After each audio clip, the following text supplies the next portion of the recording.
This is Dan McCarthy, and you're listening to the Check-In Podcast. Hello, everybody, and welcome back. My guest for this episode is Kristin Karst, the co-founder of river cruise company AmaWaterways. Now, river cruise companies are still very much dealing with COVID's fallout, just like every other travel supplier. But I want to say I imagine when demand is fully and completely unleashed, that they are going to experience a renaissance in interest because of how unique the segment is and how well the segment fits into people's bucket lists. There was a quote I heard recently that said it's never too late until it is, and I've been doing my best to keep that in my own head as this world continues to open up post-COVID and opportunities to live life keep coming around. Having that quote in my head while I was speaking with Kristin with her history really reinforced that bucket list mentality in me, and I really think I'm not the only one to have that sentiment. I think that's something that's grown in people during the last 16 months or so, and it's going to be a boom for these big bucket list segments, including river cruises. During the conversation, we don't discuss a ton of river cruise topics, but Kristin does take us through how AMA is making its way back into service. And I wanted to just talk about how unique this segment is before I introduce Kristin today. The best way I can describe it is that on a river cruise, the destination isn't what's on the ship, but it's what's on both sides of you as you sail down the river. You just see this incredible amount of life built up around you. And I told Kristin in this episode that when I was fortunate enough to experience it for myself, it felt like a dream, and that's not really hyperbole. I remember sitting on the deck and seeing us slowly pass by all these sights and valleys, these giant European summer festivals, these medieval castles and marks from the Second World War, all this life and all this history that otherwise might have gone unnoticed. There's moments when you're amazed by what you're seeing in front of you, and those are the moments that I think really stick with you throughout your life when you sort of gaze through your memories. American baseball fans will talk about that kind of moment when they first saw Big League Field for the first time. I know others who will talk about that when they remember going to the Grand Canyon for the first time on a family road trip and sort of looking out on the whole horizon. Some might say the same about the first time they were able to look out the window on an airplane. And I want to say I definitely had that kind of feeling on the first river cruise I ever experienced. I've been lucky enough to speak to Kristin a number of times over the years, and her and Rudy Schreiner, they've always been two of the standout people in the travel industry. Now, it's not just the knowledge they have of the world rivers, of the drafts you need on ships, on how to sail on low water levels, but it's the care they put into their decisions and the incredible amount of care they put into each and every conversation they have with their colleagues, with their guests, and with the crew members on board. Kristin is incredibly thoughtful and charming, and her ability, along with the ability of the rest of the AMA team, to connect with their guests and their partners is what makes the company feel like a family. And it really does feel like a family. That time I spent on board an AMA ship felt like I was attending this quasi-family reunion, and again, that is something that's just incredibly unique to me. Kristin was extremely forthcoming and honest in the interview. She speaks about her time growing up in Eastern Europe pre the fall of the Berlin Wall in 1989. She talks about how she got into travel, how she educated herself throughout her years, and her love of the industry and her love of the world. She talks about what she is most looking forward to over the next year, including reconnecting with family members, which is a sentiment we can all share. Now, I just want to put a warning out for all listeners. At one point during the interview, the New York State alarm system went off on my phone because the heat here in New York City was about 100 degrees on that day, and we were asked to reduce our electricity capacity during the day. So you might have a small interruption, but hopefully it's all a part of the magic of editing and we can do our best to cut some of it out. I want to thank Kristin for taking the time to speak with me. I know how busy she is with AmaWaterways and with the return to service, but I really did thoroughly enjoy talking to her, and I hope you enjoy the conversation as well. So let's check in with Kristin.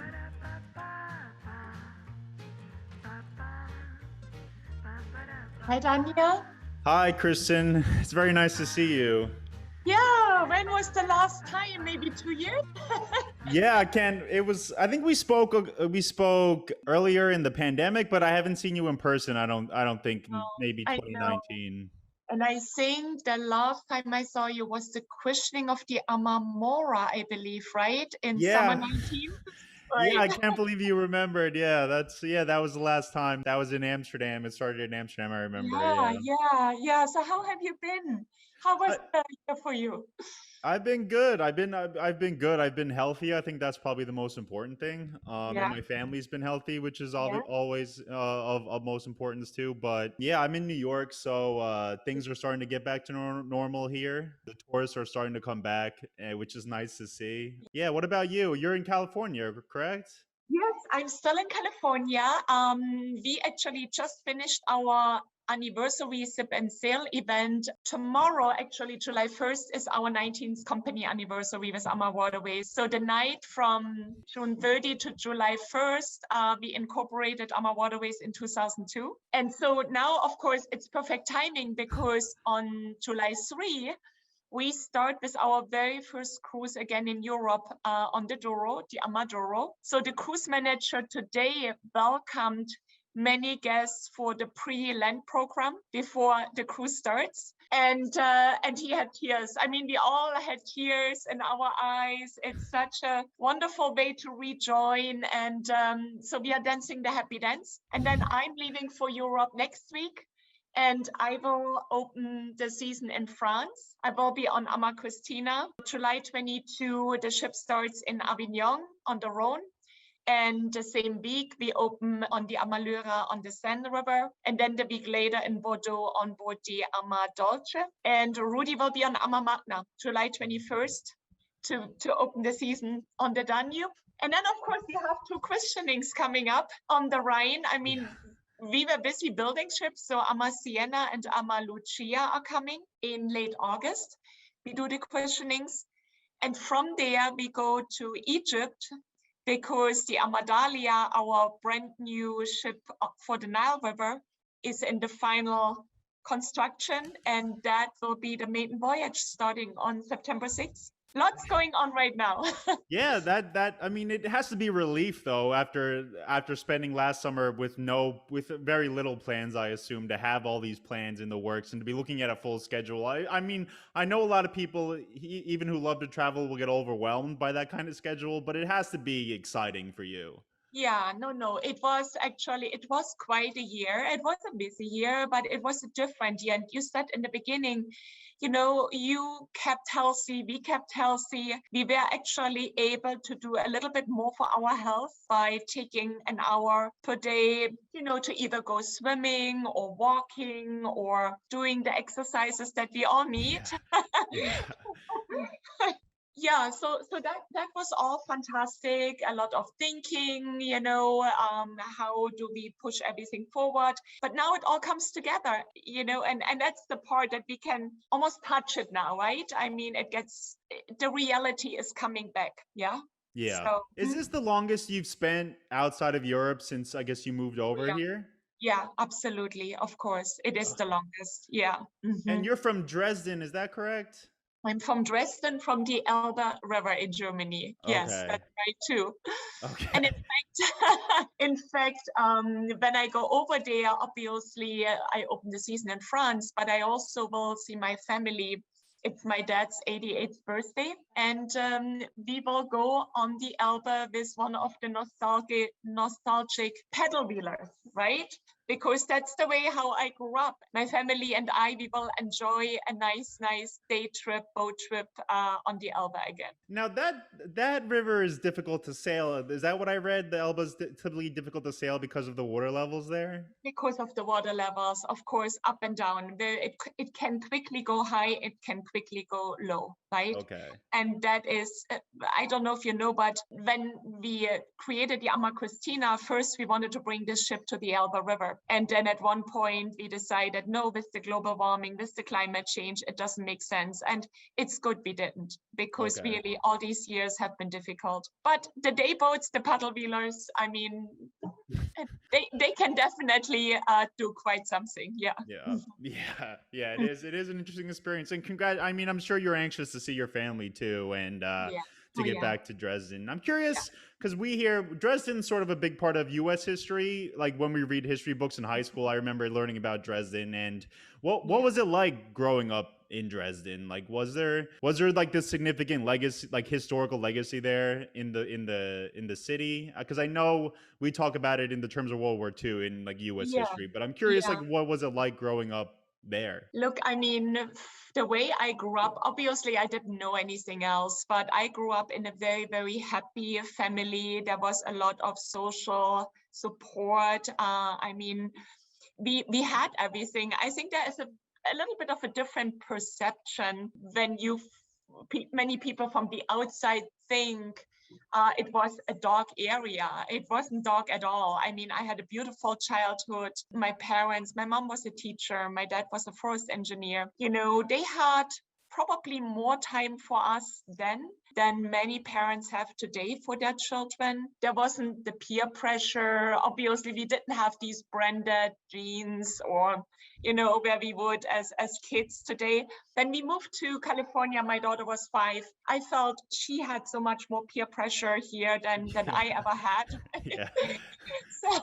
So no, obviously, you know, we had everything. And if we didn't have the pineapple and, you know, the oranges all the time, but only at certain times, we had the apples and always the local and the seasonal food. And it stuns me all the time. We go back actually to these things because today we all say sustainability means we should only eat fruit of the season, right? And Okay. not Yeah. all this what's imported and you have to wash it 5 times Yeah. because it was treated Yeah.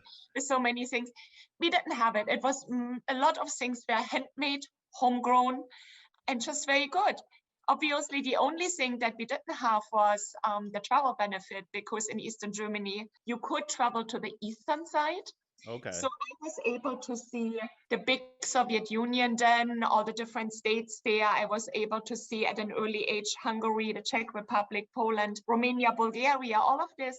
But we couldn't travel to the other side. So when the border opened up after 89, we were pretty adventurous. I was a student then, and I would go with my friends every weekend, you know, to a different capital in Europe, just because we had so much of a desire to see the other part of the world. Wow, that yeah, I didn't even think about that when I don't know, for some reason that slipped my mind that it was completely different Western and Eastern Europe at that time. Other than that, Dresden is, of course, a beautiful city. It goes back to the 17th century, the kings there and the dynasty. And of course, whenever a city has been built on both sides of the river, similar to Budapest or Prague, and they are all in former Eastern Europe, right? When you say it like this, those cities are gorgeous and beautiful. There are castles, there are churches, cathedrals. There is so much history and architecture that obviously in Dresden part was destroyed in World War II, but it was all so nicely redone again. So it is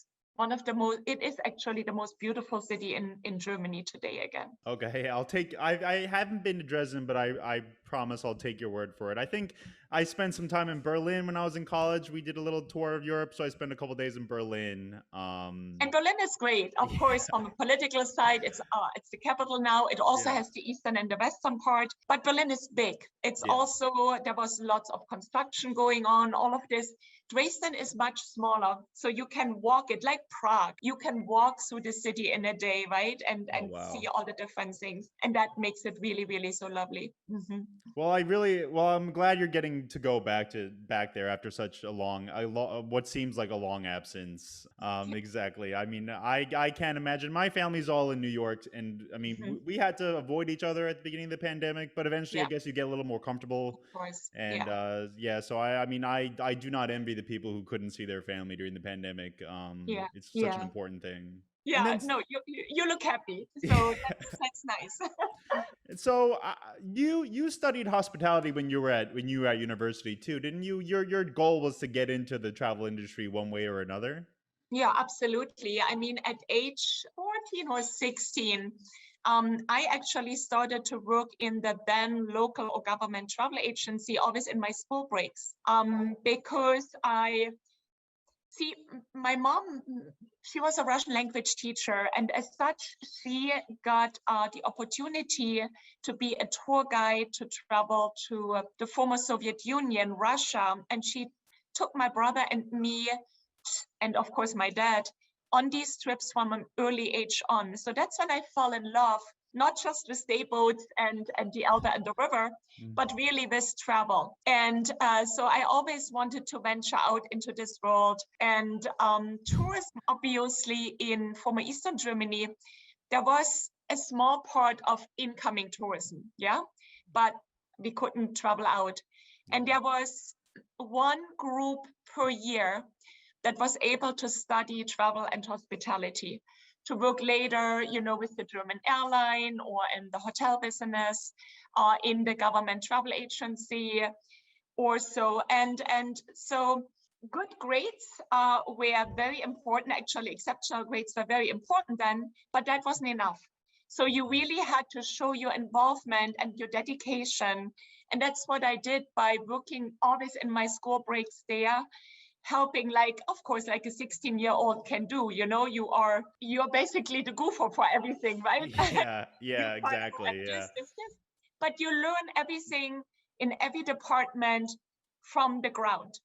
And so then they gave me a nice letter, and that landed me actually a place in this small group, only 12 people per year. They're able to study travel and hospitality in an advanced way, yeah. And so I was one of those. And when I graduated, I got the opportunity first to stay at the university. Believe it or not, you were able to do your PhD in travel and hospitality there. Oh, wow. So I wanted to pursue this first. However, then 89 came and everything changed, and the professors at the university were also laid off, or there was a whole change. So we didn't have a mentor anymore, all of this. And then American Express came in, and they opened their very first travel agency after World War II in the East, in Dresden again. So I thought, okay, that isn't a bad place, actually. Maybe I should send them my resume, and I did. Got called to an interview, actually to Berlin. I took the next train to Berlin, and the next week I got hired and started there to become the manager of the leisure department. And that was an exciting time. American Express, of course, had both the business travel and leisure travel, then was very small. But, you know, people in Eastern Germany now, they suddenly were able to travel, but they wouldn't trust their local travel agencies. They would trust the name American Express, you know, as the company. So we really were growing very fast in both the leisure department as well as the business department, because so many companies came in, Mercedes, IBM, you know, all of these. And there was a lot of business travel when it came to flying, rental car, hotels, incentives, conventions, and so on. So great times. Mm-hmm. Yeah. So you mentioned 89, you mentioned it a couple times, and I don't want to make you tell me the whole story about 89 because I understand the history, but what was the feeling like when that was happening, when that was going through the process in Germany? Was it a celebration? Like you mentioned, people were trustworthy of American Express and these sort of westernized brands coming in, but was it a celebration, and was it a big event in Dresden and in Germany? Well, I wasn't in Berlin when it happened. I went there 2 days later. I would say, of course, it was the biggest celebration in Berlin, Okay. Yeah. because that was where the whole action was. There was a celebration all over, but of course, there's always both sides, right? No. And it was mostly the younger generation that celebrated it a lot, because suddenly the world was open for the younger ones to travel, but also to grow, you know, in their life, in their career, in all of these things, opportunities, right? For the older ones, maybe it was a little bit different, because a lot of older people lost their jobs. And with this change, suddenly also came, you had to take care of yourself and of your own destiny much more than what it was before. Before, pretty much, the government did everything for you, right? Okay. There wasn't much, people were not really educated to take control of things and to run things and to be innovative, right? Yeah. There was this big middle class, and so to be a free spirit thinker was not good necessarily then, and wasn't rewarded then. But it was after the wall came down. So all the ones that were a little bit put into a corsage before and now could venture out had the greatest time, including myself, right? All the ones who needed to be told what to do and were not really able to make decisions on their own and to see certain things, they had a very hard time. But eventually, it all leveled out. And of course, today, you cannot see the difference anymore and so on. But, it's there was quite a few years. And I think there was also between Eastern and Western Germany, there was a lot of tension going. Even so, in the beginning, there was joy on both sides. Later came tension, right? People could take something away from the other and so on. But today, everything is fine. And I think the biggest thing what we can take out of it is it was a peaceful revolution. There wasn't any blood, right? And that's not the case in every country when these things are happening. It is interesting to have that kind of personal history like you have, and I can't. It definitely, it feels like it's gone away from shaping you the way you are and the way you sort of conduct yourself now. I mean, I think everyone's personal history is a part of their personality, but it seems like you in particular. It is, you never take things for granted. Yeah. I mean, you will always enjoy every moment in life because, things can be a little bit different. Yeah. And but I also, now that I have traveled the world, I think my perspective has broadened in a way that here in the US or North America, we are one of a kind. How many people in this world can really travel? Not that the borders are closed now. We felt this now in the COVID times, what it means when borders are closed, right? Yeah. So it wasn't any different from my time in Eastern Germany then, right? Let's say it like a lot of people don't have the means to travel and grew up being very, very in very poor circumstances. And then, of course, politically, if you can travel or not, you still cannot in a way. So that definitely also helps to see the right perspectives. And I always say to Rudy, obviously I'm joking, but whatever would happen in the world, I could always go back and do camping. The way I have done it when I was 16, 17, 18, 19 years, right?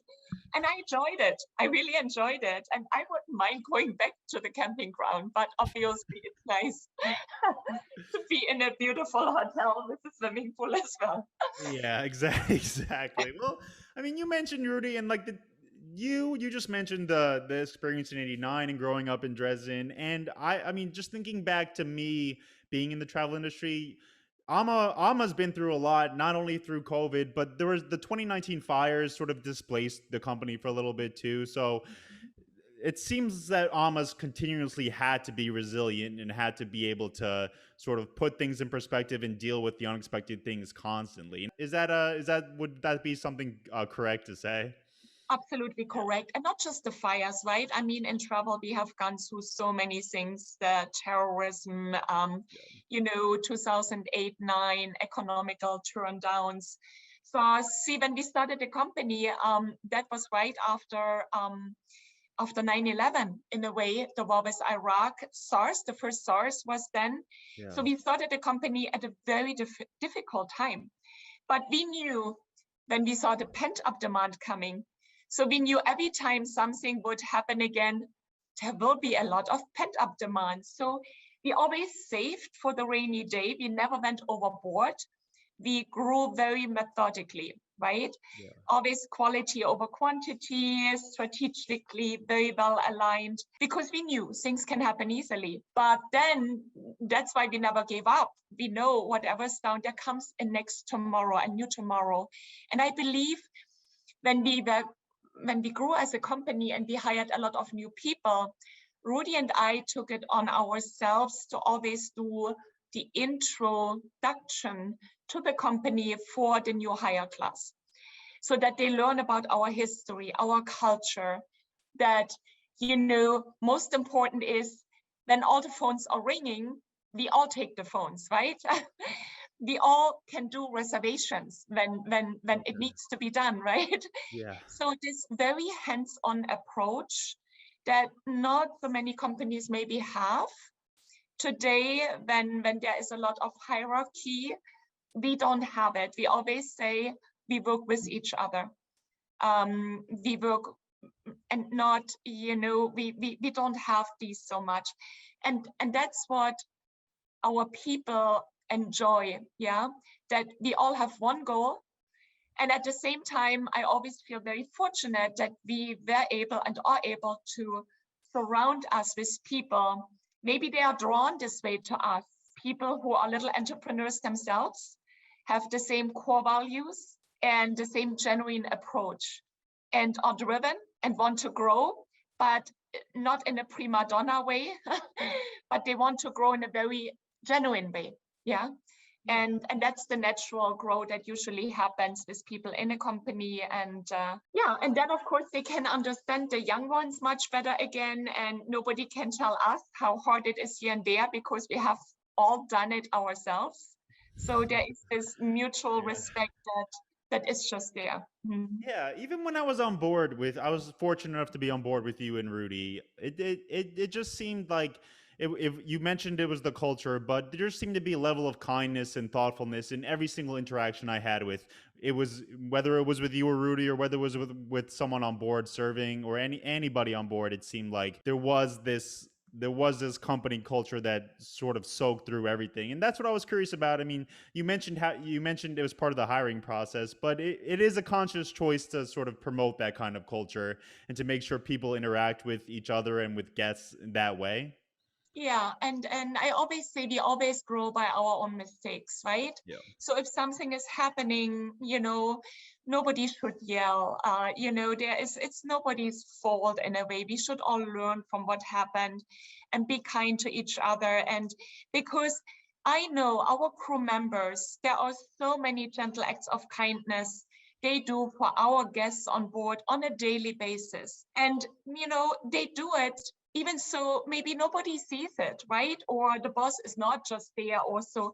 They do it because they want to do it, right? Yeah. And I think that's exactly what we want, that we have these kind of people on board, and that they feel they have our utmost respect, and we have theirs.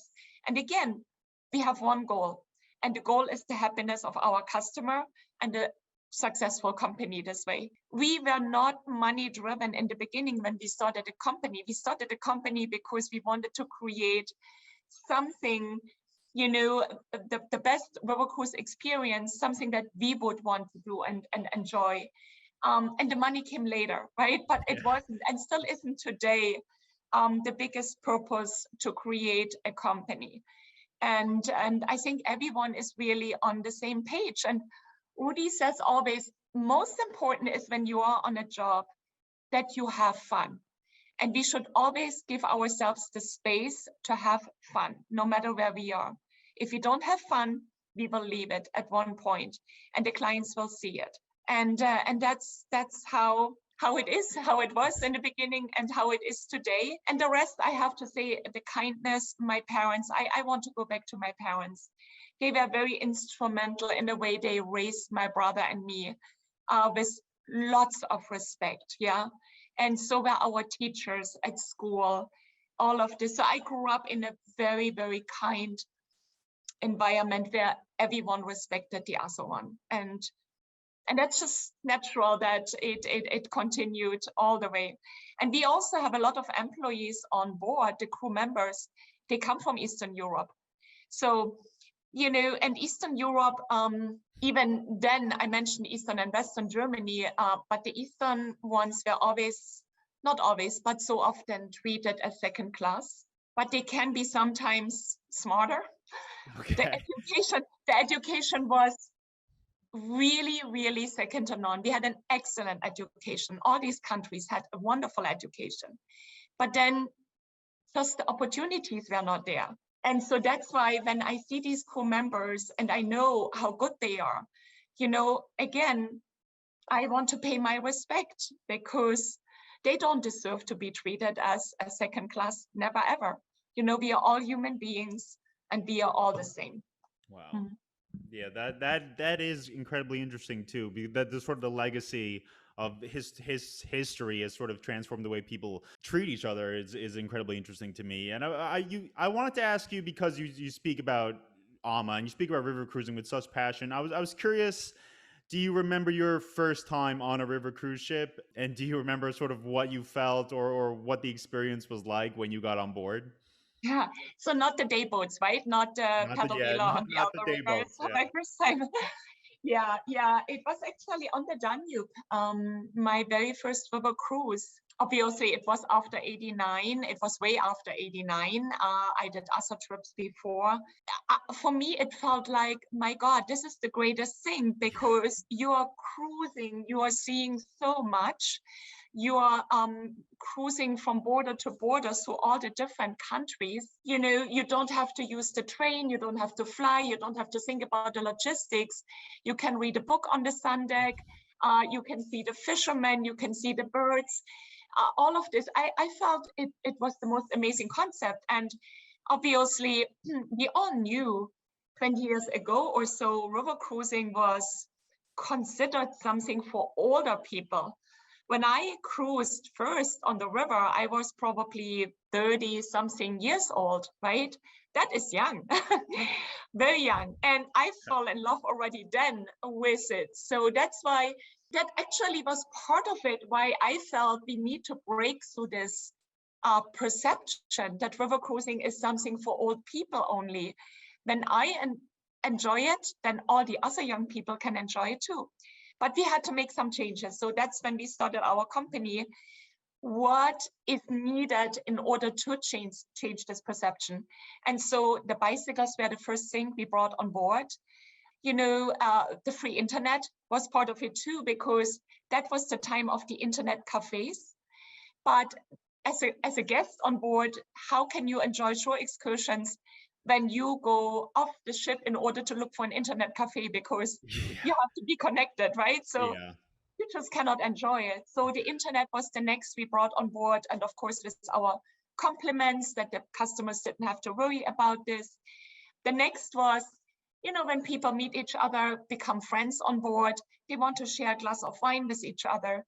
But it doesn't create the best atmosphere when they always check, okay, today I paid, tomorrow you paid, and so on.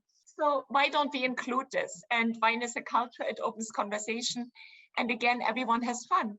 And so this is how we were starting with having local, really good wines for dinner first.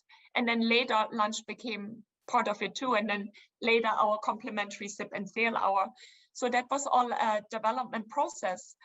And when I look today at all the other river cruise lines, how they have developed, I'm very proud to say that many took over our concepts because it works.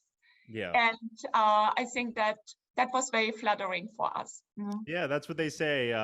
Imitation is a sign of flattery. So you should be flattered. And I mean, I have to say, that was my first experience when I was lucky enough to come on board on a river cruise. And it just felt like a dream. It didn't even feel real to be able to see Europe and just being so comfortable and just being able to see the countries roll by. It seemed just something that was out of a book or out of a movie that I would never get to experience. And being able to sit on the deck and not do anything was just such a privilege. I couldn't believe it. So it is a segment that I recommend to almost everybody I talk to now. People who are very anxious to get back to Europe. I usually tell them the best way you could see Europe is on a riverboat. Absolutely. And obviously there are so many young people. I mean, they read about all the stories in school books, right?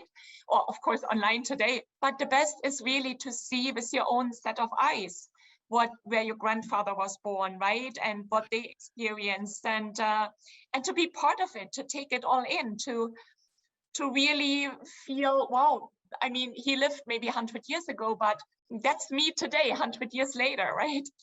That's how I actually felt the same with the pandemic. I said, well, 100 years ago, there was the Spanish flu. And what did the people really think about? And what did they go through? And was it as bad or not? And then we all know came the golden 20s afterwards, right? Mm-hmm. Yeah. Hopefully we're entering into another roaring 20s too. I think this. I mean, you're mentioning it seems like demand's pretty high for river cruising and for guests to get over to Europe. And I imagine it's not just AMA too. It's a lot of segments throughout travel. It's hotels and ocean cruises and tour companies and things like that. So hopefully it's a golden time for the whole industry, I think. Absolutely. Yeah. I mean, everyone has heard the word revenge travel by now. But what we really see is the demand. This year is still a transition year, I would say, because there's a lot of question marks about, entry. What do people bring in order to enter the different countries in Europe and so on? So there's a huge jungle. Our travel advisors especially need to navigate Yeah. through, right? Yeah. So really, I admire them. They are our frontline heroes. But there is this huge demand, and 22, I mean, we are already so much over, more than 120% over 2019, which was our strongest year in history. In fact, we now have added 2 ships from our Australian partner. I mean, we own the ships, but we had chartered the ships out to our Australian partner because they still cannot enter, and they might not be able to enter Europe until next summer or so, right? So, but on the other side, the North American traveler wants to go to Europe and see it all again, and is very adventurous and has the confidence and how should I say it? That's why I also like to live actually in the US. I feel people have so much spirit, and they want to, and they go for, and so on. And there's a lot of positivity here, and that inspires me also every day. Yeah, there is. I think positivity is a good way to describe it. They just people. I mean, especially. I mean, I'm from the Northeast, so I think there's a kind of a flavor to the personalities here around New York too. But like, it just doesn't seem like people let obstacles get in their way, or people don't appreciate obstacles, especially from the state or the government, I think. Yeah. And yeah, so people, even my family, they've been very anxious to get over to Europe. They were very quick to be vaccinated. I mean, I was the last one to get vaccinated, and I was vaccinated on the first day I was eligible here in New York. Yeah, So yeah, yeah, yeah, yeah. yeah. And that's part of the history maybe too here, right? I mean, how people came to the United States, and because it was all about looking for opportunities, right? So many, and that's still in our DNA today. Exactly. And there's so many stories like, I mean, my father and mother they were both from Europe. They were both Irish, so they came here in their 30s, and they had me and my sisters too. So, and that's how they describe it when I speak to them about it, is they just seen a tremendous amount of opportunity over here. So have you talked to Gary Murphy then already? Because with his Irish heritage, I think you too could probably share a lot of great stories. Yeah, I do have some good stories. I haven't shared too many on this yet, but maybe I will going forward. But my older sister's getting married in September, so all the family in Ireland is very anxious to come over to New York and see her get married, and I guess have a vacation too. So I think it goes both ways too. There's demand and anxiousness on both sides. Yeah, for sure. Yeah, my daughter got married last year, and that's when we had to scale down from 100 to 8 people. Now, of course, in late October, she wants to do the big celebration, which is fine here for the US part, but I really hope that by then Europeans can enter the United States again, right? That's still the question mark right now. Mm-hmm. Yeah, I travel advisors just have such a difficult job because the regulations, the rules, they seem to change every day. I can't keep track of them. I certainly can't, and it has to be an impossible task for travel advisors. So I have so much respect for that faction of people. Yeah, for sure. I wanted to ask you one more thing, and I don't want to take up too much more of your time, but I went to your blog because I know you write a monthly blog, and you've been writing it since 2013, and that's 8 years. That's a long time. And I went through this morning when I was preparing to talk to you today. I went through a lot of the posts, and you can almost see your history in those blogs. It's such a special thing to have, like this live journal almost. I mean, I was just wondering, like, how much of a passion project is that for you, and what keeps you going back to writing every month? Well, it's not just the blog, right? I'm writing a Monday morning message to all Yeah, our you are, team yeah. members every Monday, and what it is I believe we have quite a history, and not so many people know about this, and we want to share it, but we also want to inspire every day, because these are still challenging times, right? And too many people tend to give up too early. And we always feel that a good story will maybe, give you some positive energy again. Yeah. I also feel it's important to know that a river cruise company has this heritage, this heart and soul that is there from the beginning, right? It's not that, managers coming in and leaving and coming in and leaving and so on. I want our guests to know, when they give us their trust, that Rudy and the late Jimmy Murphy and now Gary and I have been there from the beginning. And there is so much heritage in it and so much love for, what we do and what we can bring to the table and provide.